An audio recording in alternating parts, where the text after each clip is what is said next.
Welcome to the Fire Time Podcast, where it's never hot enough, slow is fast, and the way to win is to make it so stupidly easy to buy from you that there's no excuse not to.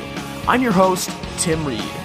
And as always, I'm so excited to be here today. Thank you for listening to the Fire Time Podcast, and happy Thanksgiving week. I mean, right now is the time of year where things are crazy. I've been emailing back and forth with dealers all over the country for the last couple weeks about this, and a lot of people are facing serious burnout right now. This is the time of year when business is really good. We make a bunch of money, which is great because, in a seasonal business, things can tend to crash later on. But in order to sustain the level of business that we have right now, it takes a toll.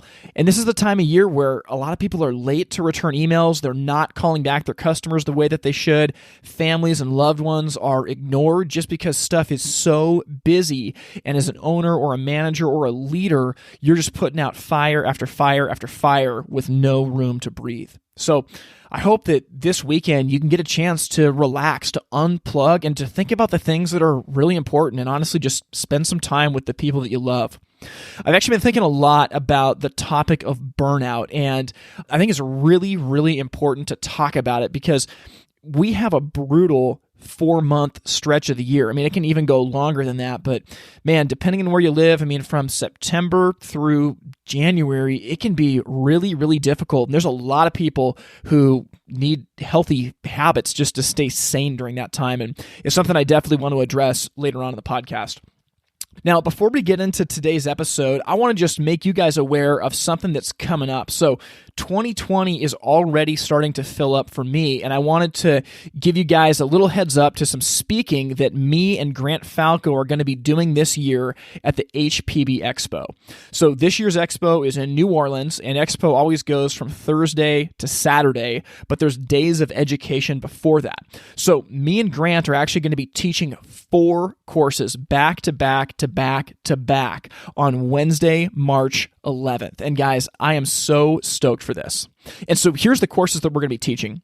First off, Grant is going to teach a class that's called Delivering the Perfect Install. And I'm telling you, you do not want to miss this class if you're a company that wants to make money and have less callbacks on your installations. Second up, he's going to teach a course that's called Social Media 2.0. A couple episodes ago, we had him on the show, and me and him had a great conversation about social media and messaging and marketing, and that was kind of like a 1.0 conversation. At Expo this year, he's going to go to the next level and get more specific on what you need to be doing to engage customers and grow your social media presence. This is an awesome course that I can't wait for you guys to hear. Now, here's the courses that I'll be teaching. First off, I'll be teaching a course that's called Win More with a Marketing Strategy. Now, the truth is in our industry, most companies don't have a marketing strategy. And this is actually true even for a lot of the manufacturers. It's just throw something at the wall and see if it sticks. Well, that doesn't work. And you guys have heard me on this podcast say that I really think that upwards of 90% of the marketing dollars that companies spend in our industry are wasted.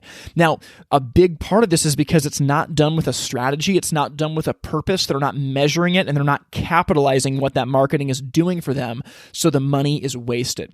And I'm going to lay out the strategy that I use every single day at Fireside Home Solutions, and also the tactics that I've used outside of that with the HPBA, helping other manufacturers, and then doing speaking and even the marketing that I do for this podcast. I cannot wait to share this content with you.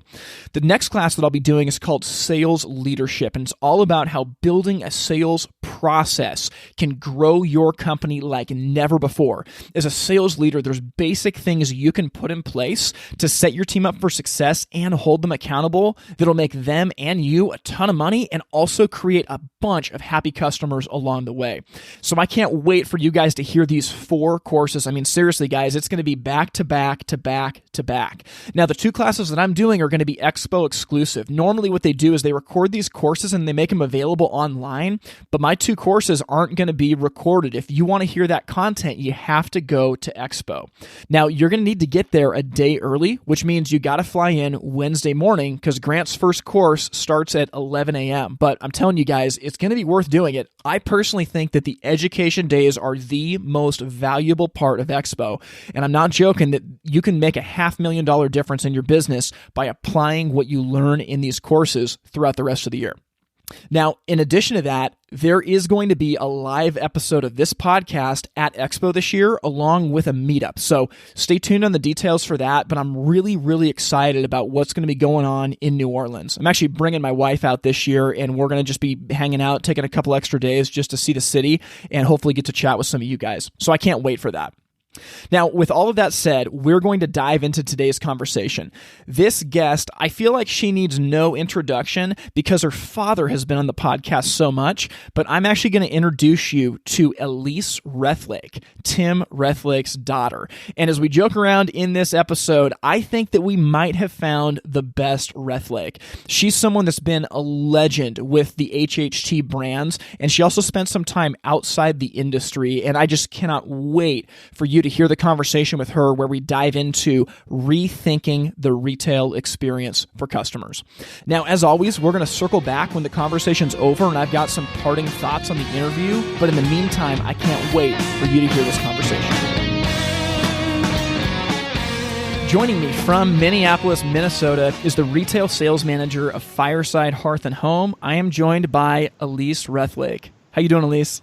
I'm great. Thanks for having me. Hey, one thing I want to point out is you specifically said I am not from St. Paul. I am from Minneapolis. I mean, talk to me about that. So it's a thing. You are either from one or the other, and a lot of people stay on their side of the river. Okay, so I know just enough to be dangerous about that divide. I've been to the Twin Cities a few times, and I feel like St. Paul seems to be like kind of like the hipster, like boutique area. Is that at all right, or is Minneapolis the more hip place? I would say Minneapolis is a little bit hipper, and there's a lot of bumper stickers in St. Paul right now that say "Keep St. Paul boring." There you go. Okay, it's cozier, it's friendlier. So St. Paul's where you move when you get married and have kids, and your life gets boring. Is that right? That's exactly it. Okay.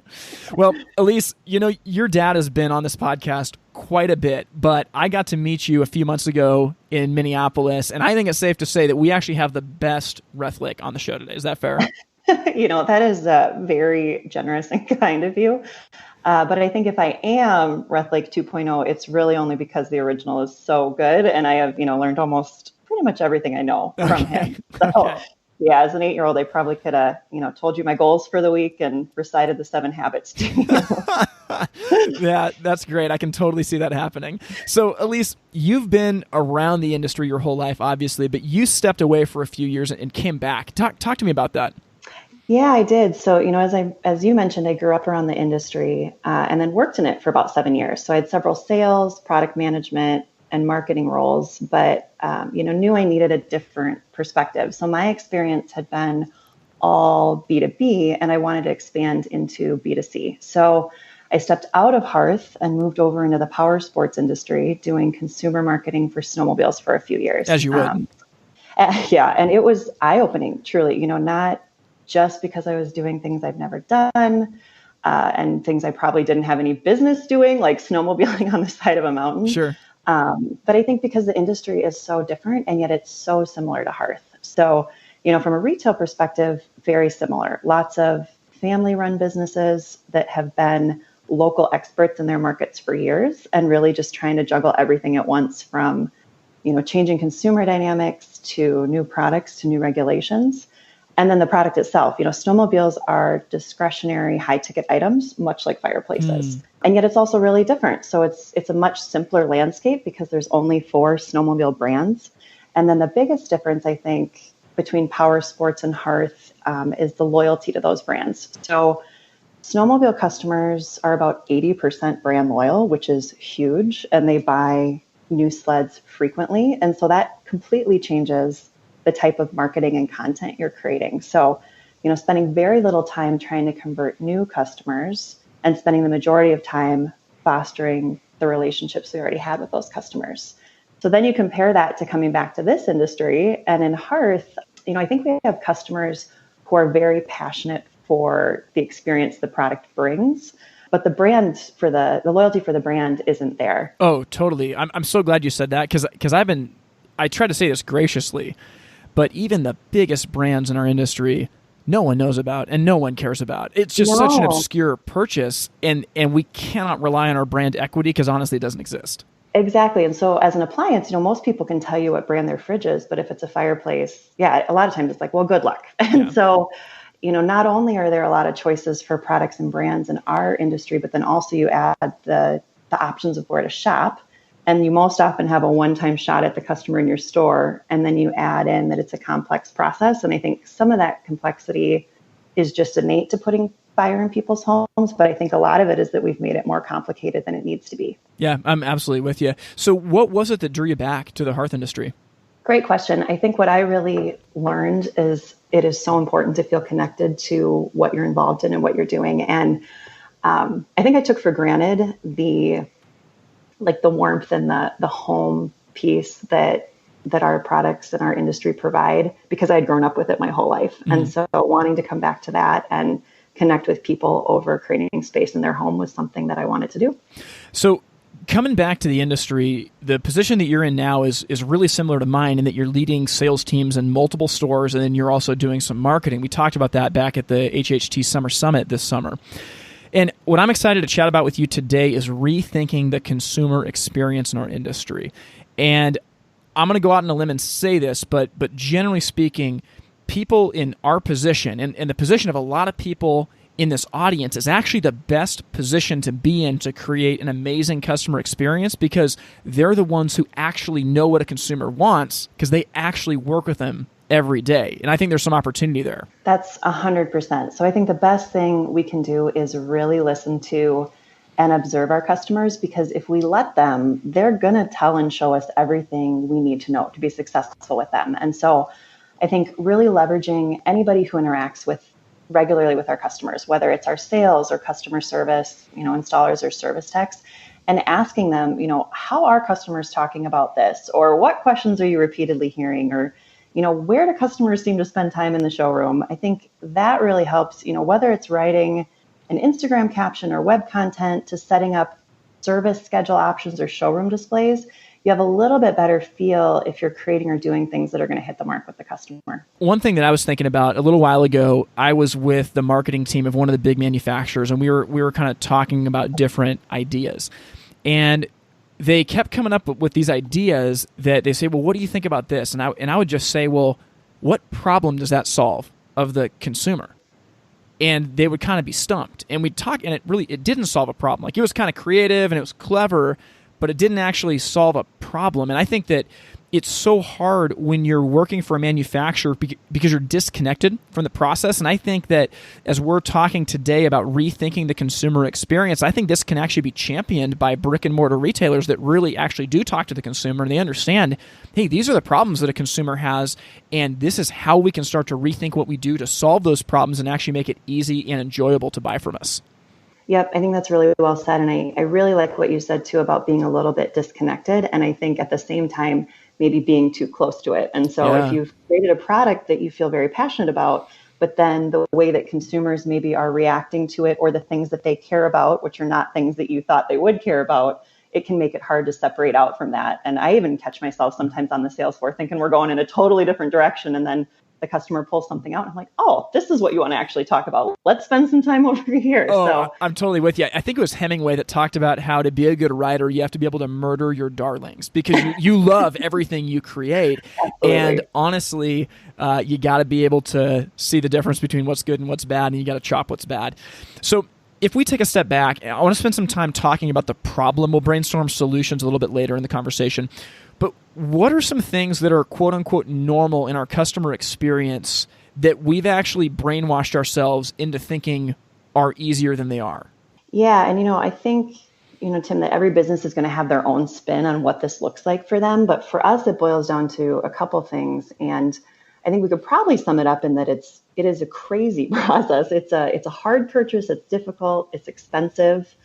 And so the couple of things that I think that, at least within our business, we've normalized first would be around language. So I think this seems to be a common theme on your podcast, but we just know too much, and our industry speak language often isn't intuitive. So when you get into words like BTUs and control module and surrounds and refractory, I've talked to customers who are incredibly educated about the fireplace they want to select, and they still don't use words like refractory. Yeah. They call it brick panels because that's what it looks like. And I cringe if I hear somebody correct them with, well, actually it's called the refractory. It's a correction for correction's sake, right? And so I think we are a little bit too comfortable with not doing a better job of finding that fine line balance between correcting a customer if we're trying to empower them with knowledge or because they're truly misinformed versus just being too deep in our own world.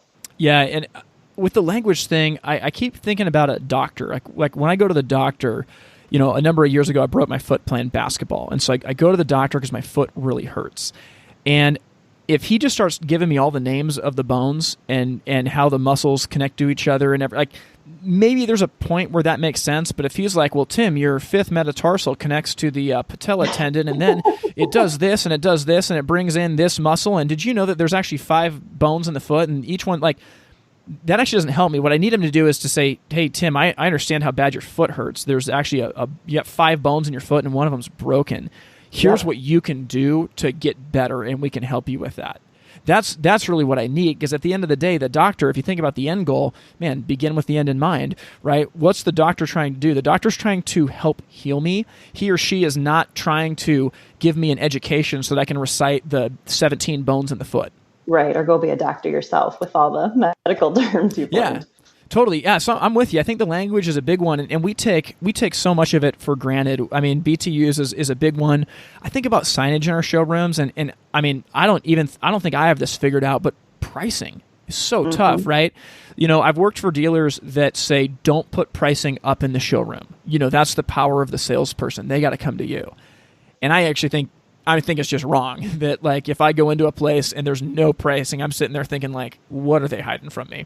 I think you got to show pricing, but how do you do it? I mean, okay, so I've got the price of the fireplace, but does that include this option or that option or the vent kit or the install? And we're talking here about the problem, not solutions, but I think it's a problem. How much does it even cost?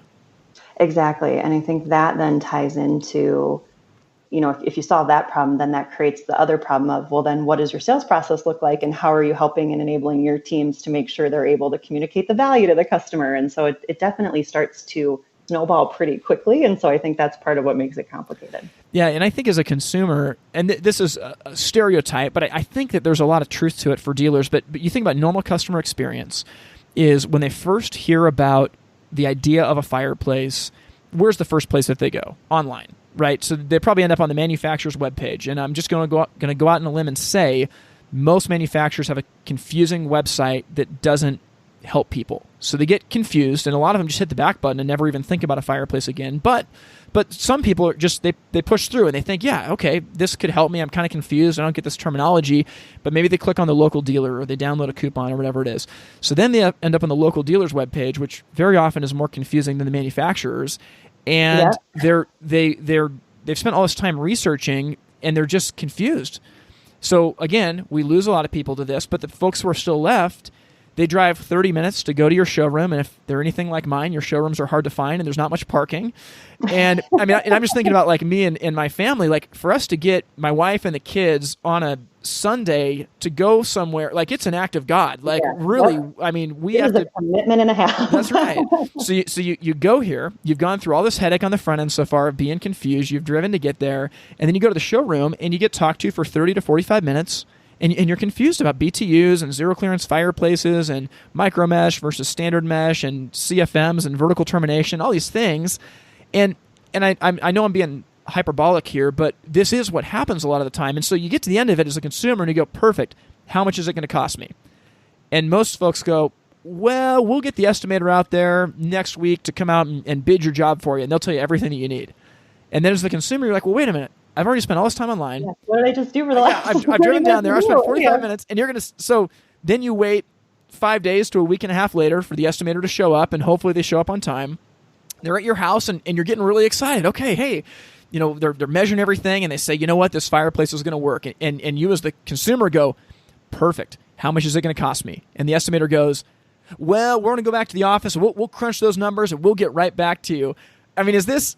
I don't think that I'm actually speaking that crazy here. Is this a normal experience? No, I think that's pretty normal. And actually that gets into one of the other things that, when we think about just the number of trips it takes to complete a project. So, oh my gosh. And I know it varies by project, but I don't think, I've ever seen a project where we're doing the installation where it's fewer than 4 trips by the time you do the preview, installation, inspection, and startup. And that doesn't even include, to your point, coming into the showroom or all the research that they've done ahead of time. And so, that is 4 times minimum we're asking customers to be home. And I think we see it so often that we fall into the trap of, well, of course, this is a 4-part process. And so we brainwash ourselves into thinking that's normal. That this is normal and that everyone should be okay with this, and that, why can't you stay home from work and those things? And so while I think there might not be much we can do to simplify the number of steps, I think one thing we can definitely focus on is around communication and improving that. And, poor communication obviously kills rapport really quickly with customers. And I had the opportunity before I came back into the hearth world to actually put an insert in my home. And so I kind of got to be on the outside looking in, experiencing what this is like. And, granted, I obviously know a little bit more about it, and I still found it incredibly confusing. So I can't imagine coming into it, not having grown up in the industry, trying to work through this. And as I've been thinking through this, especially over the past couple months, things like, do we let our customers pick how they want us to communicate with them? Like starting even there from the simplicity, like if it's a phone call, email, or text, or do we just say, well, nope, we've always used phones, or email is the way that we do it, and that's the way we're going to do it, and do they receive automatic appointment reminders so we can ensure, one, that they're receiving them, and 2, that it's a consistent message? Because I think sometimes if we, depending on who is owning that part of the process, so to speak, if it gets really busy, it's easy to let those things go, right? Because you're on to the next thing. And so now you've got customers kind of hanging out there.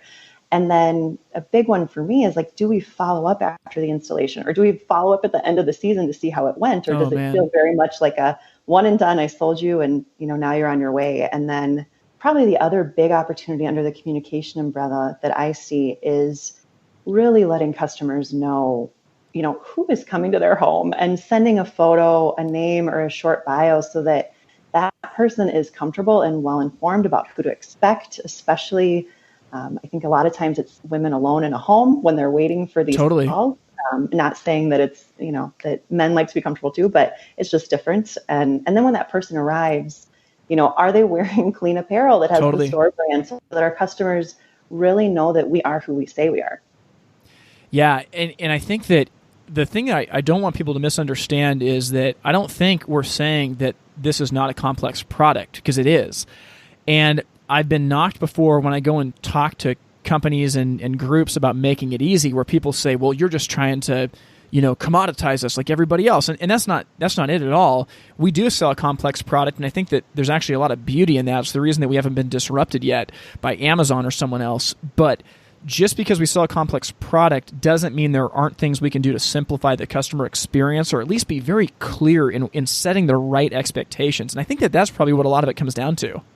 Exactly. And I think what's beautiful about this is we've already given some examples of how hard this is, and yet look at how many people still sign up for it. They still let us do it. Yeah. And so the need and the desire and the want to add this to their home is there. And just think about how much better it could be by just changing or tweaking a couple things to make the process clearer.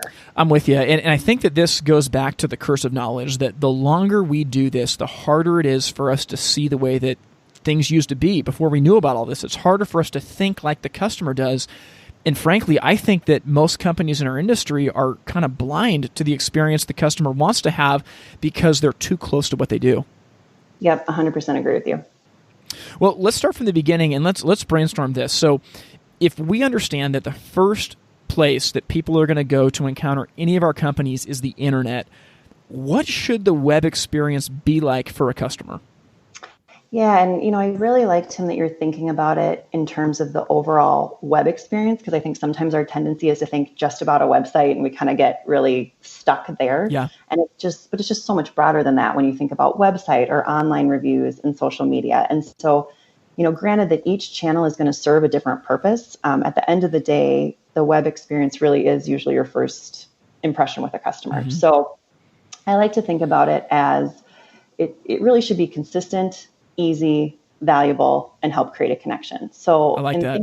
Consistent, easy, valuable, and help create a connection. All right. Take notes if you guys are listening to that. And then consistency really centers around, not only is the information and language similar across all the platforms. So how you're talking about your company on the web should in some ways be reflected across the other places they're going to see it. Ideally, you'd be seeing that in the way that people are talking about you and on reviews, but then also pulling that through to the in-store experience. And I know we're going to stay on digital, but don't want to lose that thought too of, if you have a very strong web presence, but then they walk into your store and it looks like it's 1995 and they actually don't have the new product in there that they thought they were going to see, that's a disconnect that doesn't work. And then with Easy, as a customer, can I find what I'm looking for? Do I understand what you offer and what's needed from me to move forward? So if I, hit your landing page on your website and I truly don't know what next step to take because I'm not seeing anything that's resonating with me, whether it's a call to action about product or, quote, or what do we do as a company and how can we provide value to you, you're most likely going to lose them. Yeah. So if you've got both those pieces, and if as a customer, I'm seeing consistent information about your company and it's easy to find, I think the bigger question is it valuable? Is it enough, or is it the right message at the right time to make me take the next step? So one thing we've done is create sections in our digital space that focus very specifically on converting from a wood to gas fireplace, adding a new fireplace, or replacing an existing fireplace. Yeah. Because we found that these really are the three types of projects that retail customers are doing. And the sooner we can get them in the right track, the more valuable it will be. Because, when you hit a product page and all of it's fireplaces, but some are inserts, if you're just at the first part of your journey, you're not going to know what you should even be looking at. And maybe you fall in love with a fireplace when all along that is not going to be the right product for your project. Oh, I totally agree. And I want to ask you this while we're talking about this part of the website. And this is something that I actually have a video series talking about some of the reasons that companies' websites are leaking money. And one of the things that I feel like is it's really simple, but most websites actually don't have any pricing. And I think about this, like if I'm going to buy a car and I go to, say, Toyota's website or Lexus or BMW or Honda, whatever it is, I actually want to know at least a range of like, what do these cars cost? Because I want to know that as I'm doing my research. And for a product that's obscure as fireplaces, one thing I think that we should be thinking about is how do we address the pricing on our website? Because I think it's actually a big deal. It makes it much easier for a consumer to get what they need and understand if this is going to be a project they can handle. It is. And I think it's impossible to move forward in the next step of the process without having some of that information to level set the expectations, right? And it also helps because then the people that are either, asking for you to come to their home or that are making it to your showroom are letting you know that, yep, I'm well aware of kind of an estimate of what this could cost, and they're still deciding to move forward with it, which is great. So I do think it's important to show pricing, but I think you have a valid point of how do you have that conversation about installation or, special projects, or we need to build a platform, or actually we got to pull out your old fireplace first. There's so many things, but I think that you can get around that with language to help people understand this is starting at this. Yeah, I'm with you. Now, you had one more. I think I cut you off, didn't I? Oh, so it's one of my favorite parts to talk about. So really around creating a connection. Okay. So, this can look like sharing the faces and personalities that make up your excellent team. But where I think there's a huge opportunity, especially within the hearth industry, is talking more about giving back. So more than ever today, I think consumers are drawn to and probably frankly expect companies to be good community stewards. So locally, we're involved with Housing First Minnesota. So it's an organization dedicated to ensuring affordable housing in the Twin Cities. And that's a great match for us as a local company because we pride ourselves on helping create home spaces. But it can look like a lot of things. So, sponsoring a soccer team, volunteering with Habitat for Humanity. And I think there are just so many ways now to interact with customers long before they walk through your door to give them a glimpse about who you are and what you care about. Mm-hmm. And so taking it broader than just, well, we sell fireplace products, so we're only going to talk about fireplace products or things that matter about, well, we have wood on sale, or get, 5 bags of pellet, get one free, and making it about human and connection, because especially on social, that's a place where they can react back to you directly and create a conversation and help build that brand locally in a really easy way. Absolutely. And I think that one thing that's really important to think about, especially as millennials are starting to get more and more buying power, is it's stereotypical, but it's the truth that millennials want to be a part of something bigger than themselves. And so, again, your price has got to be in the ballpark. You got to be able to provide a good service, but all things being equal, most millennials would rather buy from a company who they trust is going to be generous with that money to their community. Exactly. And I think you're seeing it at all levels, not just at large national brands, but I think you're seeing more and more local companies understand that, embrace it, and come at it from a place of truly wanting to show up as a local business partner for the community. Yeah, I'm with you. One thing that we've done the last couple of years that's been really cool is we actually have a trophy that's called the Giving Cup. And it's a battle between our Washington stores and our Oregon stores for who can raise or donate the most money to this cause. And that's actually been a really cool thing for us to kind of get around something bigger than ourselves. And that's evolved into last year we were supporting two different organizations, one in Seattle, one in Portland, that had to do with basically providing homes for at-risk youth. And this year we're working with a nonprofit that is specifically providing internship and job opportunities for minority kids that are in the inner city who don't have the same opportunity as other folks. And I think that, it's one of those things, I think it's a win-win. I think that for us, like, it teaches us something about ourselves. It helps show our customers that we're real people, but also it actually really does make an impact. And ultimately, that's what we want to be as people of impact that are changing the communities that we live in for the better.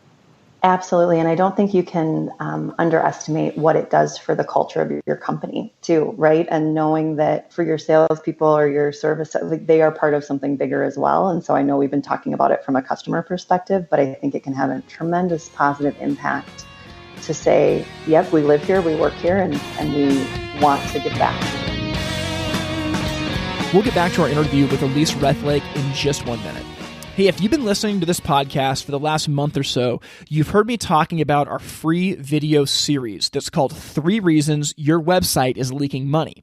Now, you can get access to this by going to yourwebsiteisleakingmoney.com, and there's a space where you can sign up and get free access to all of these videos. Now, one of the questions that I've been getting from people as they've been watching these videos and trying to figure out how to patch the holes in their website has to do with automated email marketing. And basically the question is, are my customers going to get turned off by automated emails being sent to them? And the answer is no, because they need to be followed up with, and truthfully, your sales team is not following up with them. So having automated email marketing is super, super important. And there's ways to do this that give value to the customer rather than just badger and annoy them. But honestly, we've been doing email marketing for years at my company. We've sent out thousands and thousands and thousands of emails, and we have an unsubscribe rate of less than 5%. I mean, less than 5% of the customers unsubscribe. And here's the beautiful thing when it comes to automated email marketing. If you have a campaign that is extremely valuable to a customer, where you're sending videos, tips, information in every single email, even if customers don't read every single one of your emails, that's totally fine. As long as they haven't unsubscribed, every time an email comes, you are branding the customer with your company's identity and ethos, even just by reading who it's from and the subject line. Over time, as you send them email after email after email, as long as they're valuable and they've got great information, you're going to find that you all of a sudden become the company that the customer thinks of when it comes to needing a fireplace.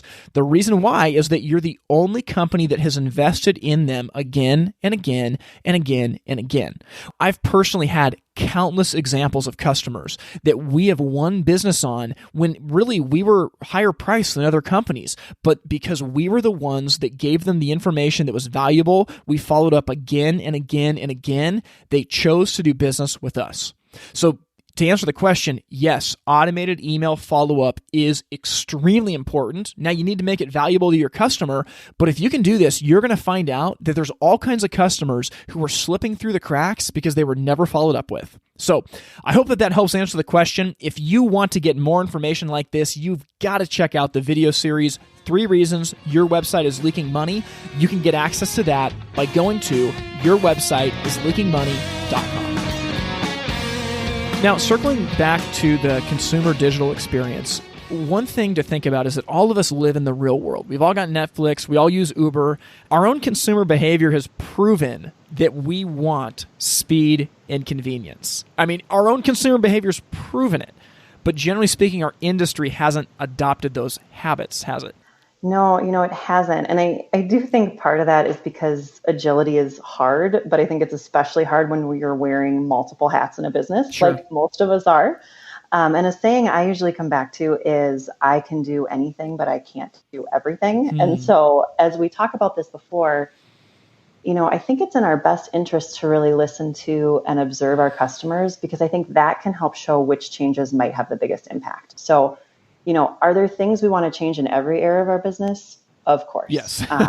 But for example, if most of the comments I hear from customers are about how they want more flexibility in how they communicate with us, then I'm probably going to chase like online chat or text to chat options or automatic ring back ahead of some other changes, because again, the customer is telling us what we want. We just got to listen and be able to prioritize that based on what they're saying versus what we think it should be. So thinking about this then, if consumers, and even we can testify to this, that we want speed and convenience over just about anything else, we've got Amazon, we've got Uber, we've got Netflix, we have all these disruptors that are coming in and just leveling tried and true businesses over the last, that have been here for the last 50 years. What can we do to have a brick and mortar store stand apart? I mean, why would someone drive somewhere to buy when everything's available online now or will be shortly?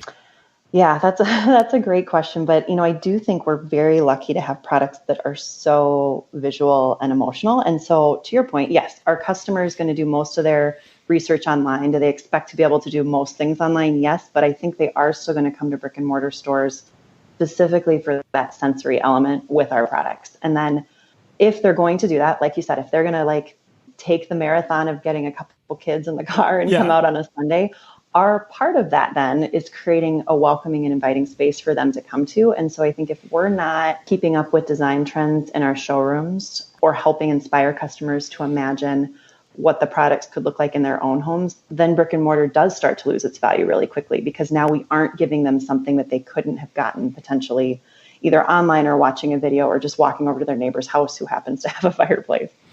You're right. And one thing I'm thinking about, I actually just finished reading the book Winning Her Business by Bridget Brennan. And that book was amazing. And it was focused specifically on talking to women consumers. But honestly, I felt like even though some of those trends might edge towards women, it's honestly true for people in general. And Absolutely. One of the things that she talked about was creating a consumer experience. And I just wonder, how often do we think as retailers, how does it feel when I walk in? What does our showroom smell like? Like if you go to the Westin, you smell the Westin scent the second you go into that lobby. I mean, a number of years ago, me and my wife went to Hawaii and we stayed at a Airbnb outside the Westin, but we went to a luau there. We had to walk through the lobby to go to the luau. The second we walked into that lobby, you feel like a baller. I mean, it smells amazing. The colors are light and bright. Do people feel that way when they go into our stores? Because if we think about this, they're dropping like 5 to 10 G's. Like, this is a high dollar purchase. You should make them feel like a baller when they go in there. Yes. And I think that ties in really well to what you said earlier about a lot of times our showrooms are like off on bizarre service roads and you're not 100% sure where the front door is and are they open? I'm not sure. And so it's even like, when they pull up, what are they seeing? Are there lines in the parking lot where like they know where to park, or if we just kind of let it, go? And then from there, to your point, once they walk in, is it welcoming in the sense of, are there snacks and treats? And not that snacks and treats are going to, make the difference if they're going to purchase or not. But I do think it adds to say, we're happy you're here. We want you to be comfortable. Let's talk about your fireplace product. Well, and I'll just tell you, for me, so whenever I go get my hair cut, I've been going to the same guy for years. I go to downtown Portland. It's this hipster guy. He's covered in tattoos, and he gives me a great haircut. But when I walk into that place, they always offer me a beer, and I always take it. I mean, I'm usually there after 2 o'clock in the afternoon, but I know that the price of that beer is probably being added to my haircut. Yeah. But it makes me feel really good, and I'm just thinking that, like, I think there's things we can do in our showrooms that are very easy to make a customer feel like they're valued, to make them feel really good. And I wonder, too, this goes back to the 3rd episode of this season when we talk about understanding a customer's problem. That was step 2 of our sales process. The idea of understanding a customer's problem and painting a picture of the road that they need to take is so important. And, you just think about what would happen if you went into a fireplace store and it smells amazing, it looks really cool, someone comes in and introduces themselves, and before they show you a product, they say, buying a fireplace, it can be a confusing thing. There's some steps involved. I'd love to show you the 3 steps it's going to take to get this done. First, what we can do today is learn everything we need about your home. Second, we can recommend the perfect fireplace. And third, we can show you how that gets installed safely. Can we learn a little bit about your home now? Just even the clarity of setting the expectation of here's what it takes to get it installed. I think that's part of an amazing customer experience. I 100% agree. And I think it also, the value of letting a customer know what they're going to get into before they're almost feeling trapped and it's been 45 minutes and they had no idea, this was supposed to be a quick 10 minutes after work trip can be immensely valuable. Yeah. Well, so it seems to me when we're thinking about this consumer experience, Amazon has mastered transactional buying. I mean, there's no one that can compete with Amazon when it comes to transactional commodity purchases. But to me, it seems like there's still serious opportunity when you talk about quote-unquote feeling products like ours. But the problem is most salespeople and most retail experiences for customers end up being all about facts and figures, which is transactional language, and it actually undercuts our true expertise, which is the relational, the feeling aspect, and the personal expertise of how this is going to work in your exact home. Yep, that is completely true. And I know you've discussed on this podcast before, your 5 little words of death of how can I help you? That kind of automatically pushes you into product features, whether or not you meant to go there or not. So I like to start conversations with customers with questions like, why do you love being in this room? Or what's your favorite part? Or how do you use the space? And it's just incredible to watch their eyes light up. And all of a sudden it's become very much about them, but it's in this safe space of talking about a room. And then often I'll share my own experiences with my fireplace. And I think one thing that's important not to forget is that everyone that's coming through our doors has a story and a home they've created. And they're here because they know we have a fireplace solution. Like they didn't accidentally stumble into our store. Totally. So you don't have to jump right into BTUs. And the best time spent is really spending some time digging into their why for wanting to do this type of project. And I think it naturally can't help but go more of the, feeling or emotional route versus transactional, because that's automatically going to take you there. Elyse, you're absolutely right. And I think about this a lot. Very often when we find out someone's been looking at a fireplace, whether it's online or at a competitor store, we jump to facts and figures. Oh, well, that's 30,000 BTUs. We've got one that's 35,000. Oh, that doesn't come with a remote. We've got one that comes with a remote. Oh, that's got, this, like we jump into facts and figures. And I'm not saying that those things don't matter, but when we jump to immediately, well, they've got this, we've got this, they've got this, we've got this. When the consumer goes home, they are now understanding that that's the most important aspect. So is 35,000 BTUs better than 30,000 BTUs? Maybe. I mean, honestly, in my house, it's not. I would rather have a 30,000 BTU fireplace because I don't need that much heat. But when you instantly jump to, oh, well, you looked at this online, well, we've got more BTUs, or we've got, a better remote, the customer starts to think oh, okay, so I guess more BTUs is better. And that's how they start to make their decisions. And it really becomes a commodity purchase because they'll find something that's got the same amount of BTUs as yours, or something that's got a thermostatic remote just like yours. And when all things are equal, it's price that decides. Exactly. But what we can offer in retail is a reassurance that this money spent is the best money you could spend. And that's worth something. I mean, if I'm going to drop $5,000, that's a huge amount of money. That is a major remodel. Even though we don't think a gas insert is a major remodel, it is a major remodel for a home.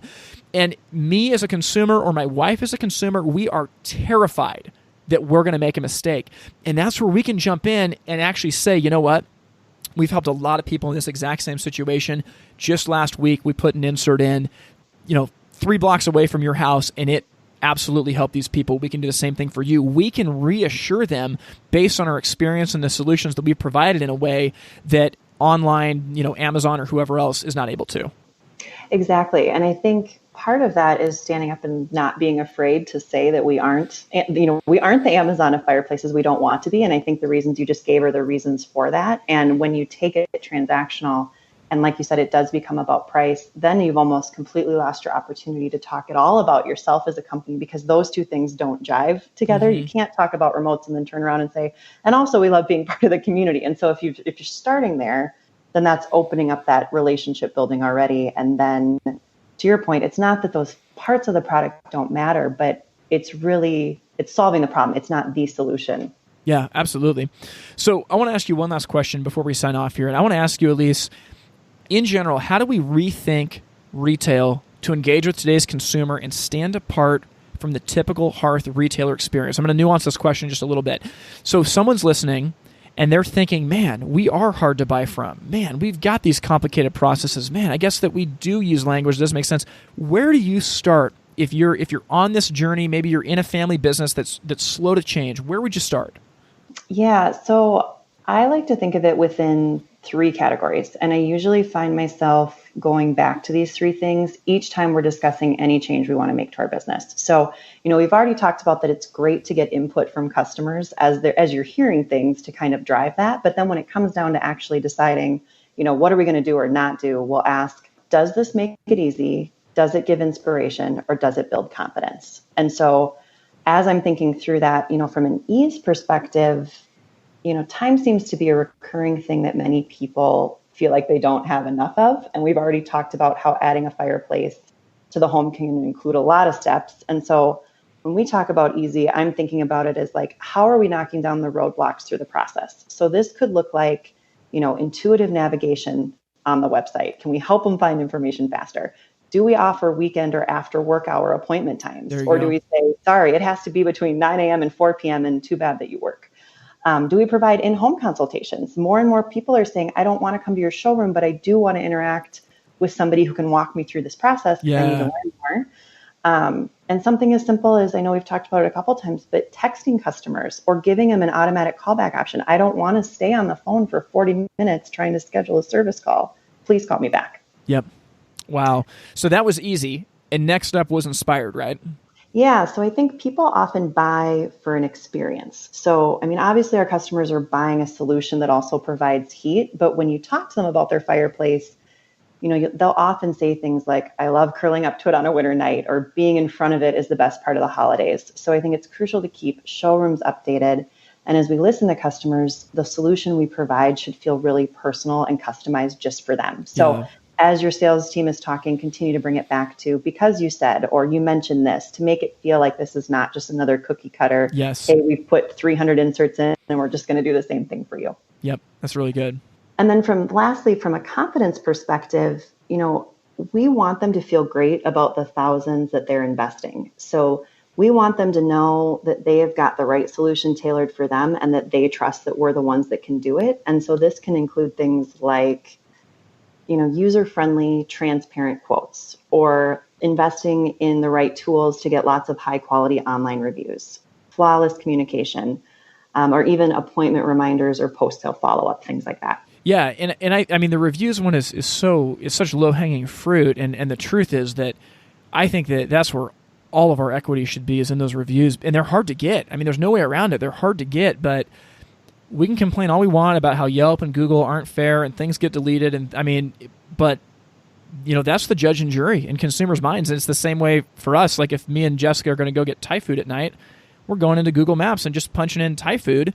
And if it doesn't have a minimum of 4 stars, it's not even getting considered. And I'm not asking questions about, I wonder if this is fair to the business. No, if it doesn't have 4 stars, I'm not buying $9.50 Thai food. How much more, $5,000 to $10,000 fireplace? Exactly. I know, that's so true. And I do think the real beauty too is when you're working on something that can encompass 2, if not all 3 of the things of easy, inspired, confident. I think that's probably also your green light go ahead to that is worth your time for your business. And I think reviews is one of those things. I like that. Easy, inspired, and confident. Well, Elyse, it's been amazing having you on the podcast today. I don't think I'm exaggerating when I say that we found the best Rethlake. Thanks for being here. Thanks so much. Take care. All right, we'll see you later. Wow. Tim Rethlake, you may have been replaced, my friend. Your daughter has some serious chops. Hey, guys, I hope you got as much value out of that conversation as I did. Even listening back as I was editing it, I was taking some serious mental notes to what Elyse was talking about. Now, a few things that I want to highlight here as we round out this episode is, number one, the language that we use is a big deal. I feel like that's been one of the central themes of this podcast is we have to speak at the level of our customers. We cannot speak over their heads. And if we think about it, I mean, our showrooms are chock full of this language about BTUs, framing specs, vertical termination, direct vent technology, insert, zero clearance fireplace, all these things that don't make any sense to a customer. Remember, we're not trying to make them a fireplace expert like we are. We're trying to give them a solution for a problem they're having in their home. And that means that we do want to educate them, but only to the degree that it's going to help them. Now, another thing that Elyse talked about that I think is really important is the relationship between the digital and the retail experience, that they actually have to mix together. And this is so important. It's actually the heart behind the video series, 3 Reasons Your Website is Leaking Money, that we talked about partway through this episode. But when customers hear about your company, they always go to your website first. No one is coming in your doors before checking you out online. It's just not the way that marketing works anymore. What happens is a customer sees a piece of your marketing, whether it's an ad in a magazine or a TV commercial or a radio ad, social media, whatever it is, they go to your website and then from there, they come into your store. So this relationship needs to be consistent. I mean, if your website looks like a 3rd grader made it, they're probably not going to come into your store. But what can be bad is if you've got this amazing, professional, beautiful website and they come into your store and it is not at all the same experience, that does not bode well for your company.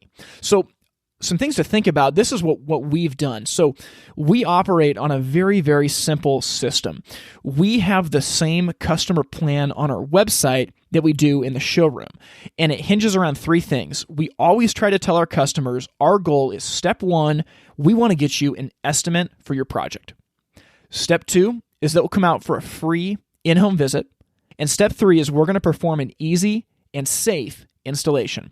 We say that over and over and over. That happens on our website, that happens in the showroom, and it helps keep customers focused and aligned with our brand. And that might sound too simple, but honestly, it's a really, really big deal. You want to think about what is the sales process that you're communicating to customers on your website, and does that resonate with what's going on in your showroom? Elyse gave us a grid of 4 things that I thought were really good to think about with this. Consistent, easy, valuable, and then create a connection. So with consistent, obviously pretty self-explanatory. Does your digital experience, i.e. your website, your social media posts, that sort of thing, have consistency with your retail showroom? Now, next up is easy. And I think this is really good that she said, can I find what I'm looking for? I mean, that's a big question for people's websites. And honestly, on most websites, people can't find what they're looking for. But in your showroom, it's the same. Can they find what they're looking for? Is your showroom designed in a way that a customer can easily understand the product that's going to work for them? Now, the next one she said is, do I know the next step to take? And that's super critical. If you think about that, as we're trying to make it easy for customers, they have to know the next step. Going back to our sales process, that was the episode that we had with Bradley Hartman that was all about make a plan, which is essentially outline all the steps in the process for the customer. But this is a really big deal. When they're on your website, do they know the next step to take? Do you have a call to action button that says, call now, get my estimate, schedule an in-home visit, whatever it is? On your website, the customer has to know what to do next. And honestly, in the showroom, they do too. True story. We had a new hire come on board a little while ago, and I had him secret shop 4 places around the Portland metro area. And these are all like reputable hearth stores. He went into every single one, and no one offered to write him up a quote. No one did. Every single one sent him out with a brochure and a business card. And it made me think how much business is being wasted by customers who are coming in wanting to buy your products, but the salespeople are not giving them the next steps.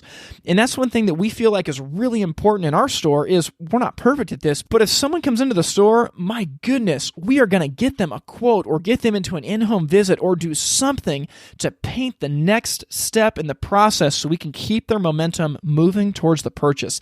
I thought that was a really insightful point that Elyse made. The next one she had is valuable. Does it solve their problem? And we got to think about this with what's on our web pages and also what we tell customers. Is it valuable to them? Are we presenting these features and benefits in a way that is valuable, that solves their problem? Or are we just bragging about information that builds us up and actually doesn't help the customer? It's really important. And then lastly, create a connection. I've heard people say that, well, online, you can't create a connection like you can in the real world. And I would actually say that's not true. If anyone has ever supported or donated to a Kickstarter campaign, I guarantee that when you watched that video and your heartstrings got pulled to donate to it, you connected just like you would have in person. The truth is that online, you can make a connection with your customers. It just takes some intentional time, thought, and effort, but there are ways to do this. Now, in your showroom, oh my gosh, I mean, even more so. The beauty about a human-to-human interaction is that you have the ability to connect very fast and very deep. But what happens very often is we fall back into transactional talk, talking about BTUs and square footage and, well, my price against theirs and my remote against theirs. We don't connect at a human level. So with that in mind, I want to thank you guys for listening to this episode. I hope you have an amazing Thanksgiving week with friends, with loved ones, with family, and you're ready to hit the ground running again on Monday for the busy season. So with that in mind, God bless you guys, and I'll talk to you next week on the podcast. Thank you for listening to the FireTime podcast. To learn more, visit the website itsfiretime.com. Music from this episode was written and recorded by In Bloom out of Portland, Oregon. We thank you for listening to the FireTime podcast, where it's never hot enough, slow is fast, and the way to win is to make it so stupidly easy to buy from you that there's no excuse not to. We'll see you next time. All in to burn.